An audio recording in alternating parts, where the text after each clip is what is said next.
500 مليار دولار هو المبلغ الذي طلبه وزير الدفاع الأمريكي لتمويل الحرب ضد تنظيم الدولة الإسلامية. من سيتحمل هذه التكاليف؟ الدول الخليجية قد تتحمل الفاتورة الأكبر بحسب ما يتم تداوله، أما الولايات المتحدة فستتكلف بحسب خبراء عسكريين أمريكيين ما بين 15 إلى 20 مليار دولار سنوياً.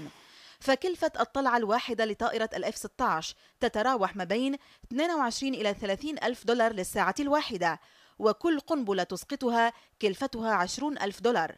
وأوضح خبراء عسكريون أنه إذا أقلعت طائرة F-16 أمريكية من قاعدة إنجرليك الجوية في تركيا وطارت ساعتين إلى إربيل بالعراق وأسقطت بنجاح قذائفها على هدف، فإن ذلك يكلف الولايات المتحدة ما بين 84 ألف إلى 104 ألاف دولار للطلعة الجوية الواحدة.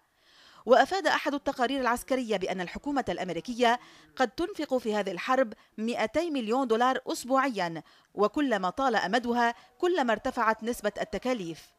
بحسب القراءات الأولية لمبلغ 500 مليار دولار الذي طلبه وزير الدفاع الأمريكي، فقد وجده خبراء مرتفعا جدا قياسا لحجم الجهة المستهدفة.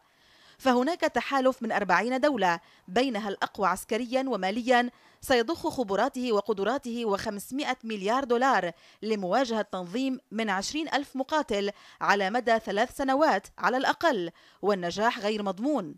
من هنا وفي تعليقات ساخرة تداول بها ناشطون على وسائل التواصل الاجتماعي، فهم قسموا مبلغ 500 مليار دولار على عدد مقاتلي داعش ليتبين أن محاربة كل عنصر منهم تكلف نحو 30 مليون دولار، ولو أعطي كل مقاتل هذا المبلغ فسيكون ذلك كفيلا بتركه تنظيم البغدادي.